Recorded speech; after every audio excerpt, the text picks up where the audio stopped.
First of all, let's define a next level play. A next level play is any play that you either see or find that essentially allows you to play the game at a higher level. This can be anything from as simple as figuring out that you can ping your own Acolyte of Pain as a mage. This is some of the players' first next level plays when you're first starting to learn like how to play Hearthstone. Is like you'll see somebody play their own Acolyte of Pain and you're playing it in your list because everyone else is playing it, and then you play it out and then you see their opponent like ping it and you're like, oh yeah, I can do that too because I'm also playing mage.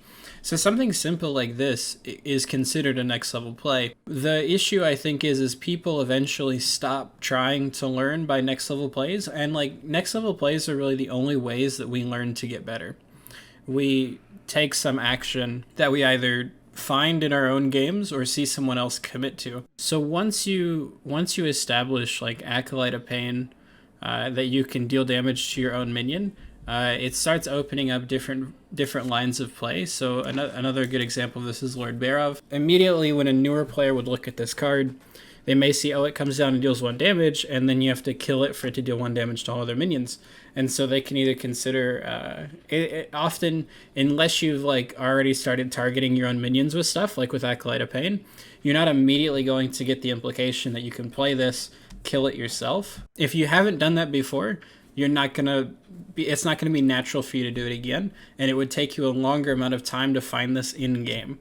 That's why it's important to really commit to understanding as many next level plays as you can, either by watching other people who are much better than you or by playing more on your own. One common theme is that when players started playing Hearthstone, they had a lot of next level plays right next to each other. Every other game they'd have a next level play, especially if they played a wide variety of decks. They might learn to wait a turn before playing a board wipe so their opponent can overcommit to the board and then play the board wipe, and then that's like a eureka moment, or they had somebody do that to them and then they realized that, and then you learn that way. There's another, so a small thing is like Mortal Strike.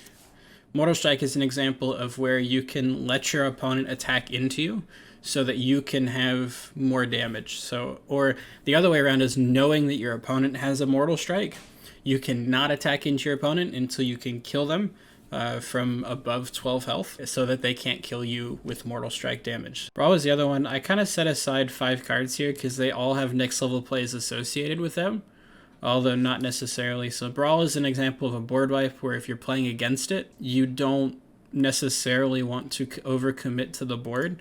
And so the one time where you commit just enough to put enough pressure on your opponent to force them to brawl and not overcommit by even wasting mana, not playing cards, in order to have a board after it. My family decides to yell as soon as I start recording.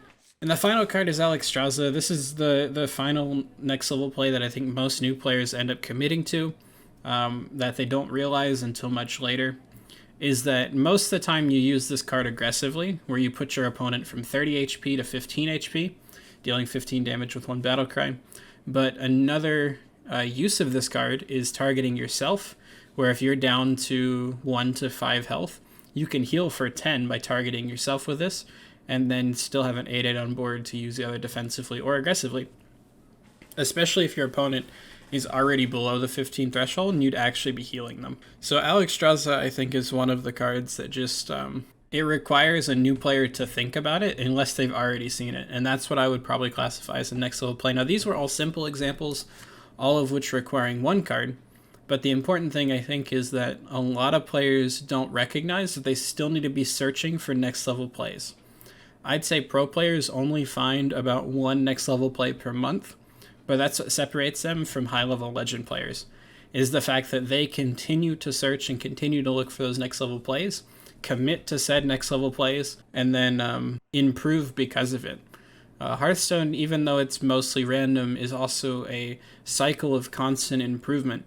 If you're not improving at this game, you're falling behind. Hence why a lot of higher level legend players, even some higher level diamond players, are just not as good as the people right above them.